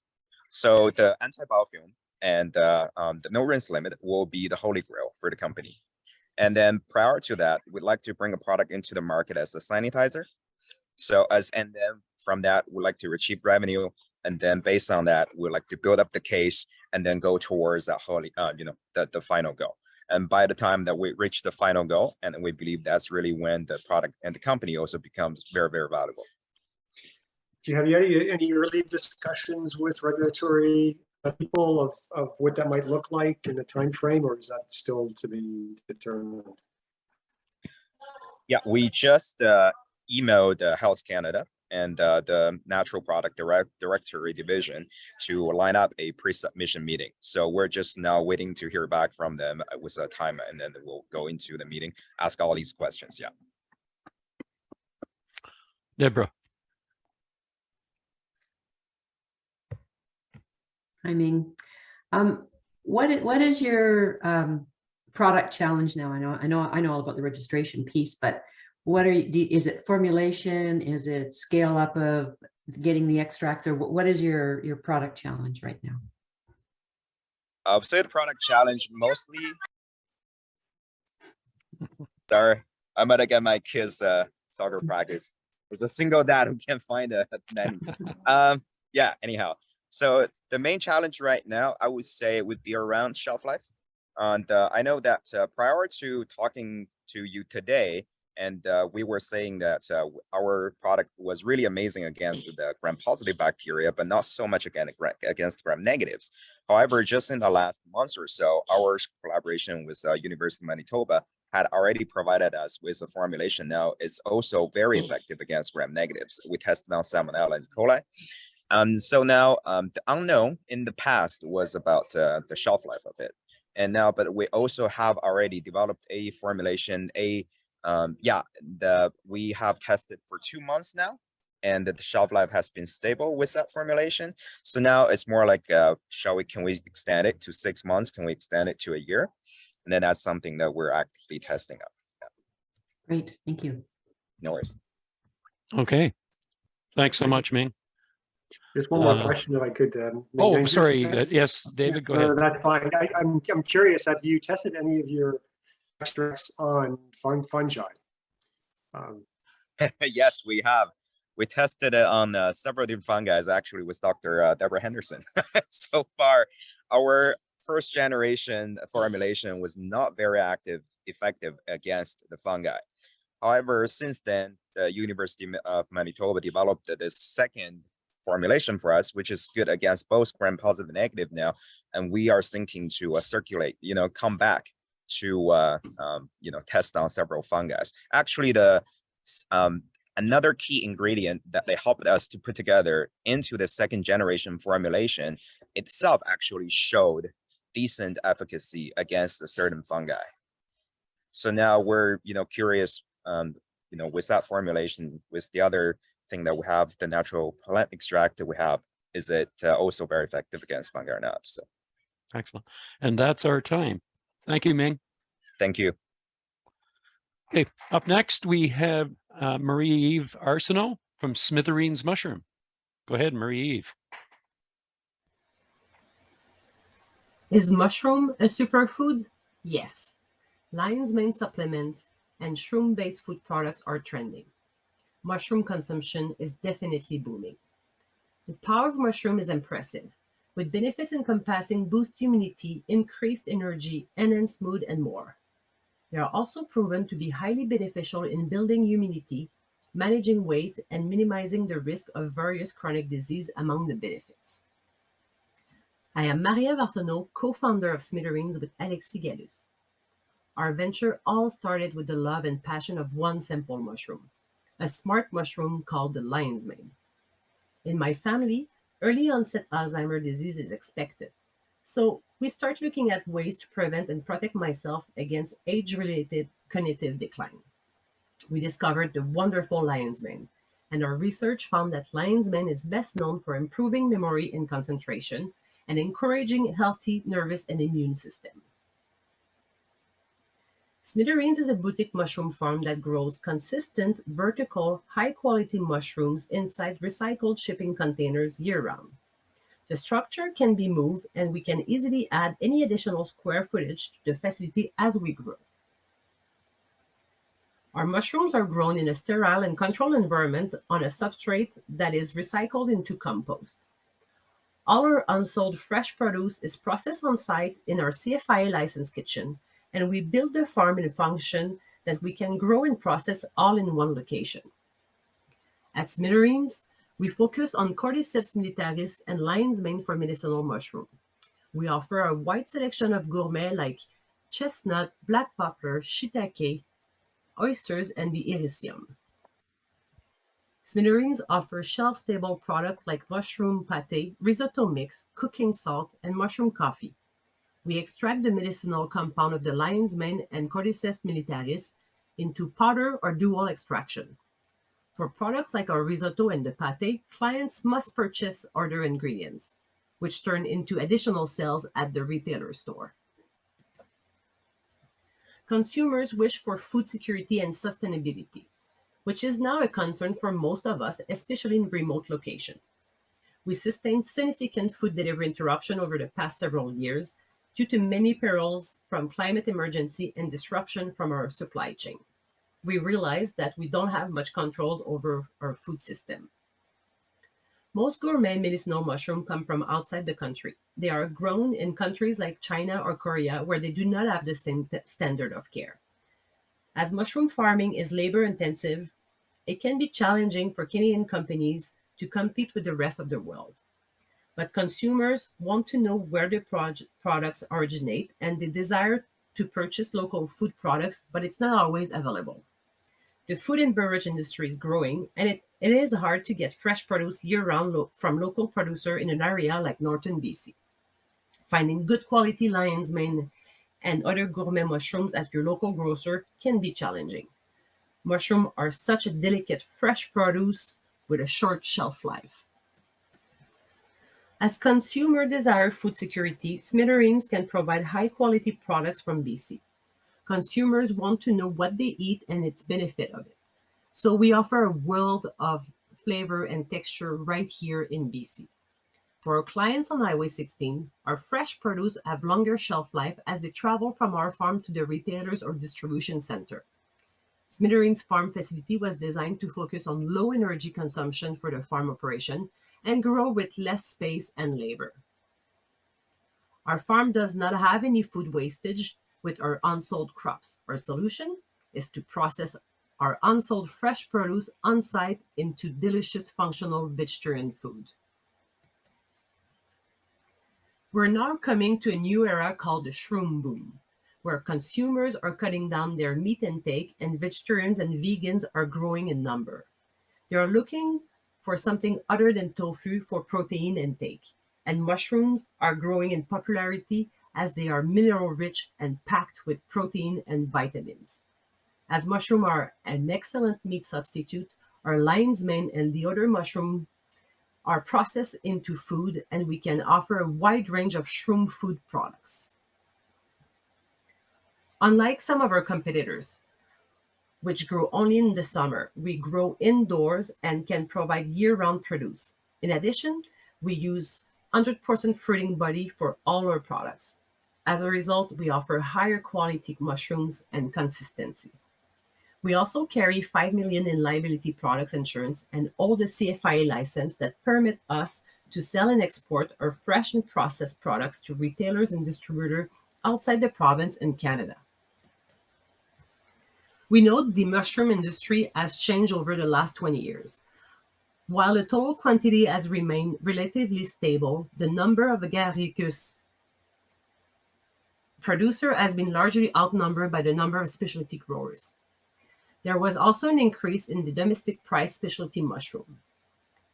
Gourmet mushrooms have an established place in the Canadian market basket. They have been sold in grocery stores for several years, contributing to their growing popularity. The global mushroom market was valued at $50 billion in 2021 and will reach estimate $116 billion by 2030 with a worldwide growth rate of 9.7%. The processed form is expected to witness a revenue-based compound annual growth rate of 10.2% from now to 2030. Processed type include dried, frozen, canned, pickled, and powdered. And an additional processing, such as drying, is essential to extend the shelf life of mushrooms. Manufacturing companies are introducing packaged products to tap the markets of processed and convenience food products. Furthermore, to support the industry growth over the projected period, An increase in powder form and extract usage by food and cosmetic manufacturer is expected, and widespread product adoption by the pharmaceutical industry is also boosting the market growth. Gourmet mushrooms have been adopted by the fine dining restaurant industry, but are quite slow to become parts of people's dietary habits every day. The plant-based eating movement is no doubt helping drive demand. This is where mushrooms shine. With their nutritional value, umami flavor, and hearty meat-like texture. Our value-added products offer a wide selection from supplies that cater to the part-time mushroom grower to the chefs at home. As we made everything from our lab and farm, we do not lean or depend on other mushroom suppliers for the spawn or fruiting blocks. And unlike other food processors, our French chef process our food line products with high-quality mushroom that we harvest a few days before. Our sales revenue come from direct sales from our farm and via e-commerce. We also lean on distributors to help with the offer. We work closely with our export navigator advisor as we want to expand our sales out of the province and to a broader export market like the US and possibly Japan. As we grow, we will gain customers from distributor partnership, direct outreach to retailers, and word of mouth via online marketing and other platforms. We have spent and invested roughly $330,000 to date. And today we are looking for approximately $100,000 to purchase additional equipment that will help us be more cost efficient with our packaging and food processing area. This funding would be utilized for the infrastructure and packaging improvement as we are looking to add a container or trailer with a small retail space in the front. The remaining space would be dedicated to shipping and storage purposes. The farm was officially operational in the fall of 2021, and to date, we have an approximate revenue of $63,000. We are hoping to be cash flow positive within a year or two. With our current facility, once we run at 100% capacity with no additional equipment or investment, our ability would be in or around $500,000 in revenue. As mentioned earlier, the site can easily accommodate additional containers to add square footage to the facility, which gave us the leverage for expansion on the current site. Smithereens' motto is to create longer-lasting products from short-lived vegetables. We provide quality and uniqueness as typically mushroom growers do not process their product on site. Our products are for consumers who want locally grown, fresh and processed mushrooms that are high quality at a fair price and produced sustainably. We encourage you to discover a selection of gourmet and medicinal mushrooms from our farm to your table. And most of all, today's shroom boom confirms that fungus is the future and is here to stay. Thank you. Okay, thank you, Marie-Eve. Questions?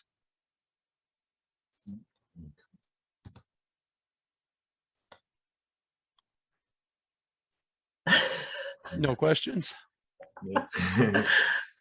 Okay. Okay. Well, thank you so much, Marie-Eve. Appreciate that. I have a quick question, Mike. Okay, go ahead, Sandra. Can you elaborate on what the innovation is? So the innovation,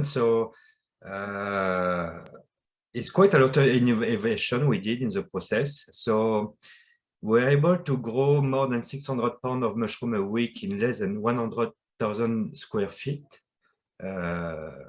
space. After we use the geothermal system, so the bill to grow the mushroom is really, really low.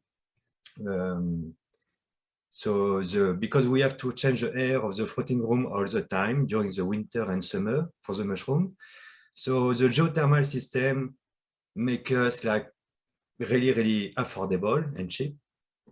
And after we process everything on site. So any mushroom we don't sell fresh after 2 days is been processed on site. We have a really wide range of products from coffee, extract, tincture, and everything. So we don't lose anything. We never throw one mushroom in the garbage since we opened. And that was the key before we opened the farm, was to what we do with the mushroom if we don't sell them. Yeah. So we basically designed the farm in function that we're cost efficient, less labor, less energy. Yeah, overall. Okay. And I saw it was 300,000 investment to date and 63,000 sales to date. Is that correct? Correct. Yes. Okay. Okay. Thank you. Okay, I don't see any further questions. Deborah Thank has you one. for that. Deborah has a question. Oh, does she? Yellow- Oh, my go yellow ahead, Deborah. hand up. Didn't see you. Against my yellow wall, it doesn't stand Okay. out.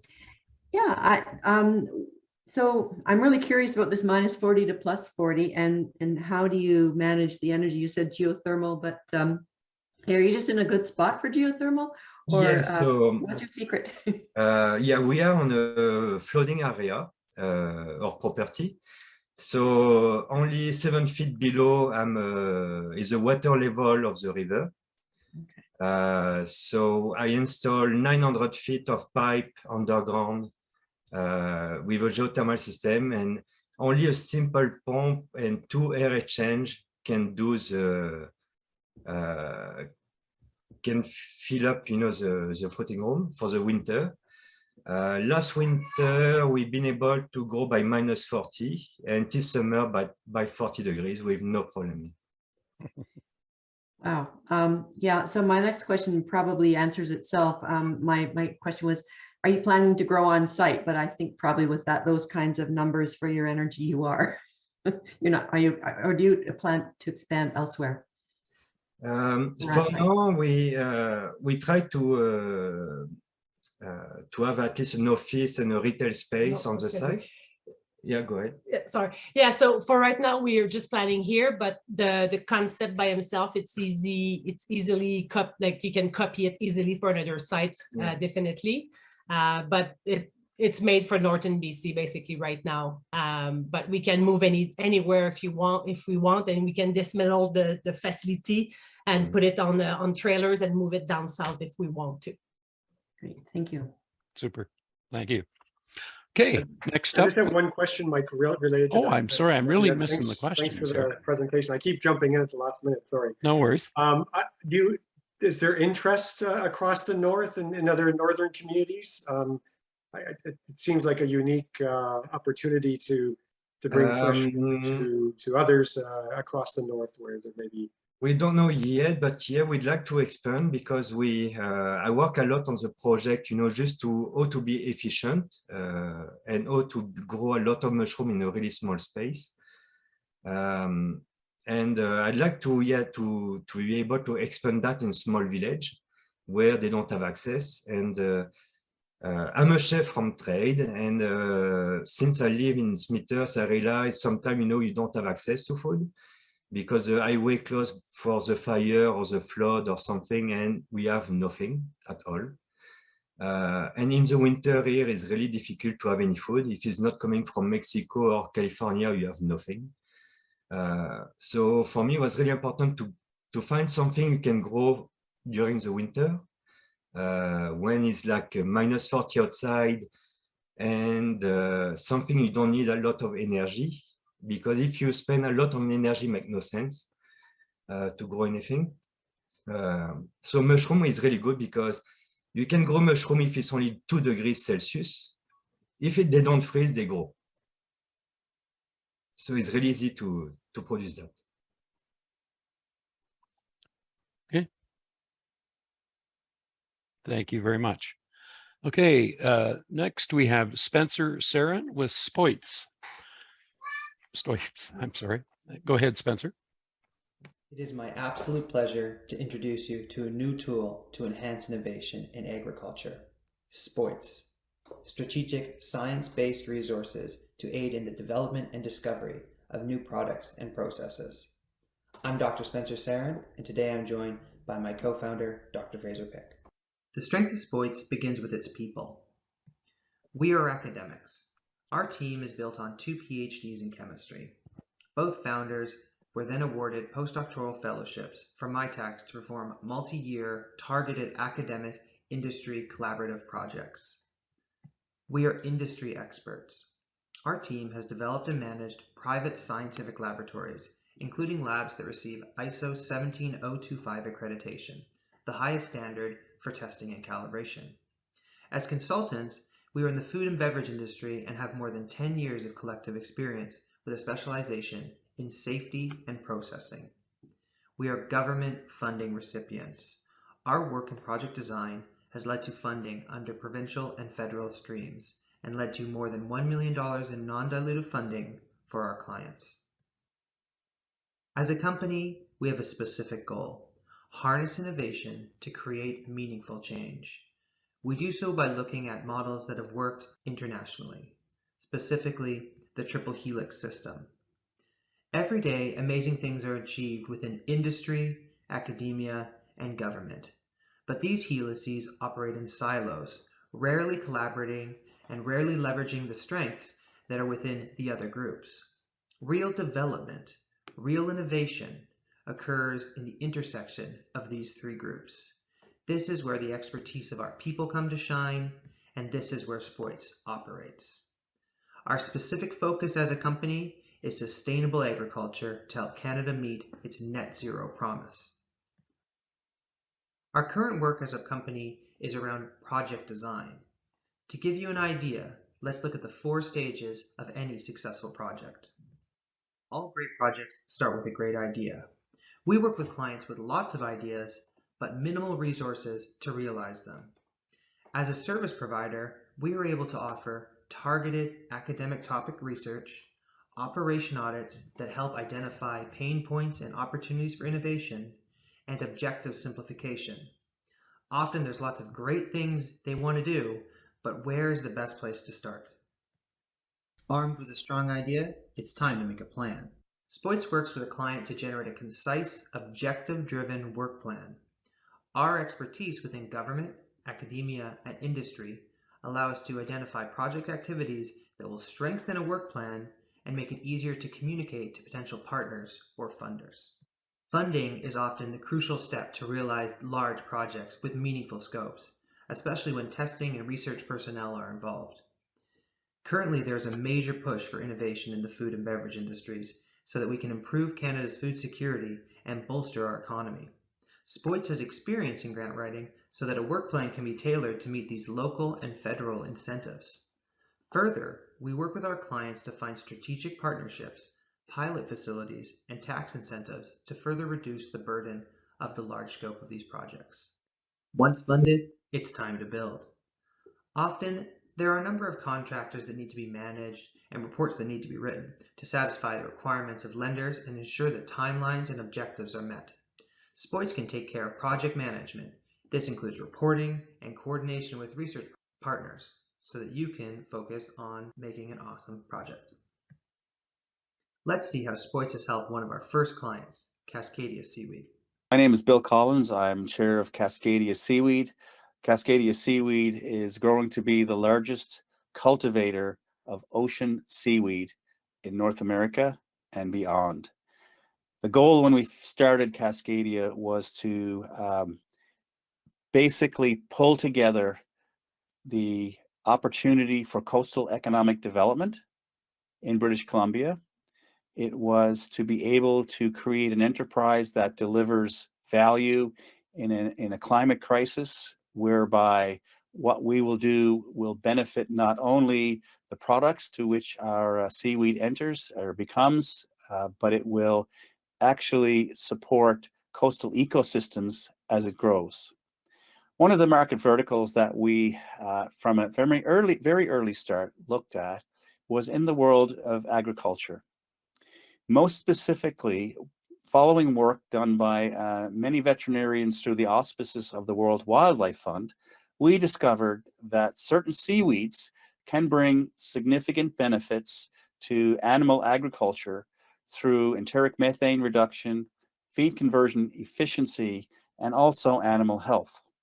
In looking at that, this is where we first met Spencer Sarin at Spoits, who worked with us to generate the business plan and the scientific proposal that could be vetted by scientists within the federal government system in Canada.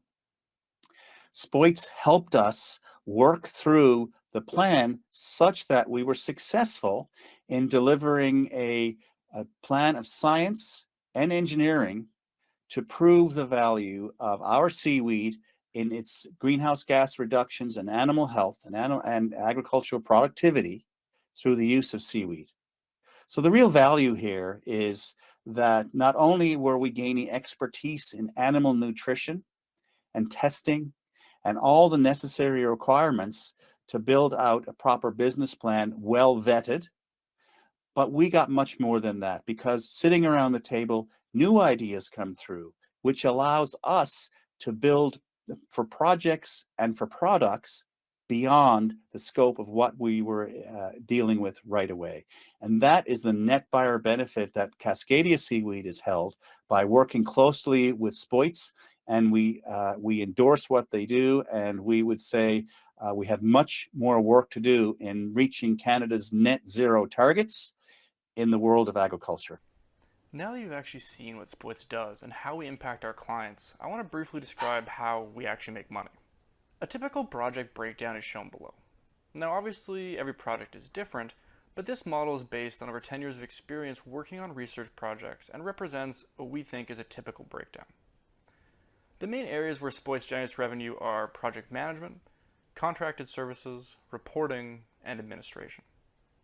In addition to our project-based work, we do writing work at a 25% margin. This could be anything from writing a grant to writing a shred claim application. Here we have our financial projections through 2025. One thing to note is that we are already cash flow positive. Now we like to look at these projections in $1 million increments when we're talking about a project. And this year we're running $1.25 million projects, and we're looking to grow to 10 projects by 2025. Now these may look like aggressive targets, but some projects will stretch out over multiple years. For example, moving from year 1 to year 2, we may only need to initiate 3 or 4 new projects to meet our goal. You may be wondering what the market is for our services. There's 2 numbers here that give us confidence that we can continue to grow our business, and they're both shown below. With over 2,000 small and medium-sized agri-food companies in BC alone, and over $2 billion being invested annually by the federal and provincial governments, we believe there is ample opportunity to help these small and medium-sized companies access the funds and have their ideas developed in world-class institutions. As I showed previously, we are already cash flow positive, and so there's 2 main avenues where we can grow this business. The first is to invest in people. This would include hiring grant writers, project managers, and forming strategic partnerships which would allow us to rapidly expand the number of projects we can be designing and managing simultaneously. The second is to build up our capacity to act as pilot processors and generate IP through strategic investments in equipment that will help an emerging market or help add value to a product processing stream. These opportunities are typically identified when we are working on projects with our clients, and currently we do not have the financial resources to take on building a pilot processing system on our own. If you would like more information on our services or would like to talk about partnerships, please feel free to contact either Spencer or myself by email. You can find us on LinkedIn or at spoitsinc.ca. Thank you for your time, and we'd be happy to take any questions.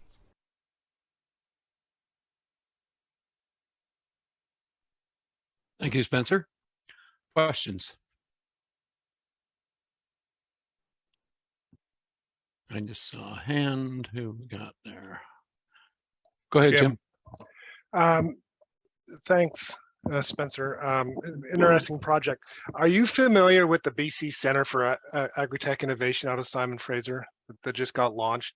Tons of money from the feds and the province. And if you are, tell me how you guys are different from that.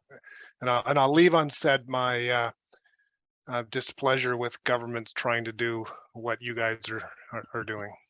Yeah, no, that's it. Honestly, that's a great question. And we know a lot about that. It was announced at one of our partner facilities. So one of our clients, that's where they did the announcement. So we know all about the that big project. No, we look at the availability of government funding and these initiatives to try and bring together industry and government and academia, like as a, it's nice that that stuff's available, but we provide a bit more of a rapid and flexible model that allows our clients to kind of approach different opportunities within the scope of a single project or a single idea for innovation.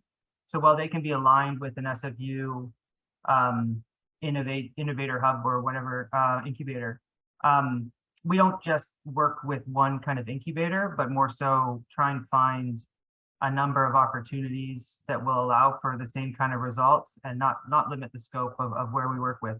Now, the way we see it is we would be a complementary tool to some of these government or academic initiatives, but not tied to the government or the academic groups.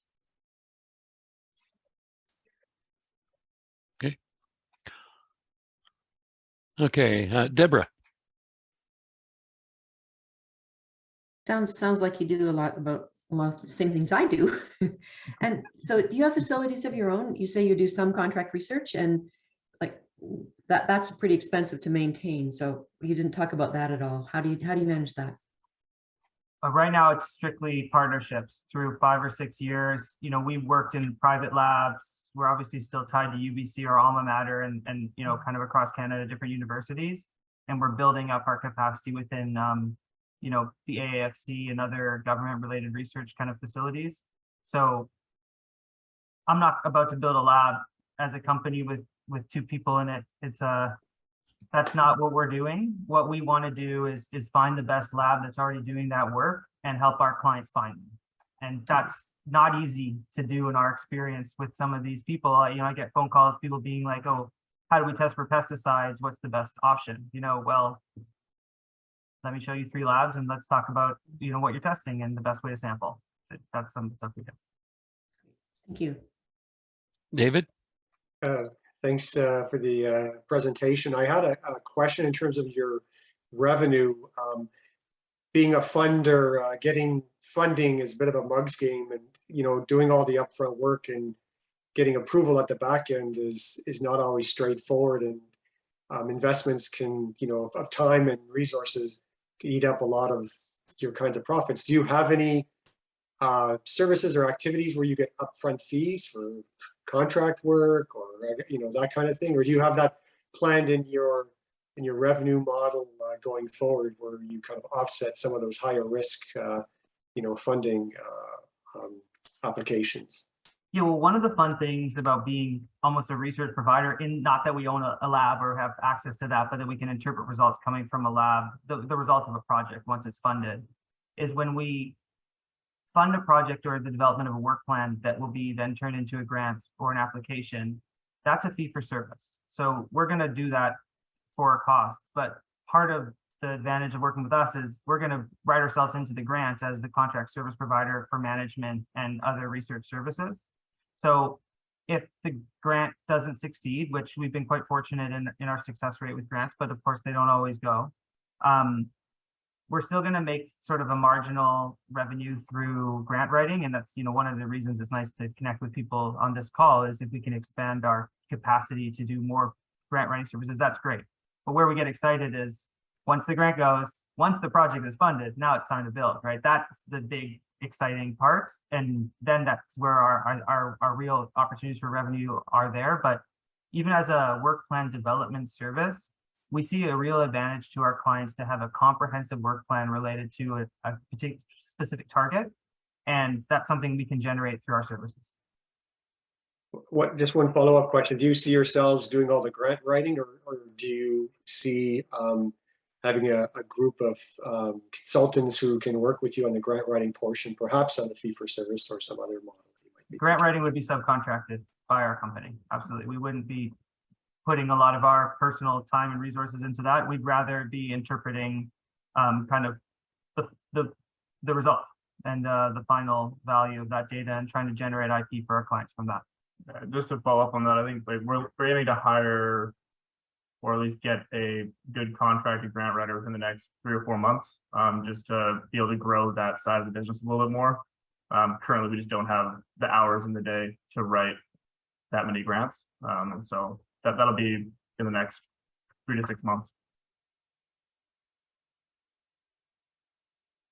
Okay. Any further questions? Am I missing anyone? Not seeing any. Thank you so much, guys. And that is the last of our 6 pitches tonight. If I could ask the participants to leave now. We're going to have a brief final session with the judges, and just to ensure that we all have the correct scoring methods.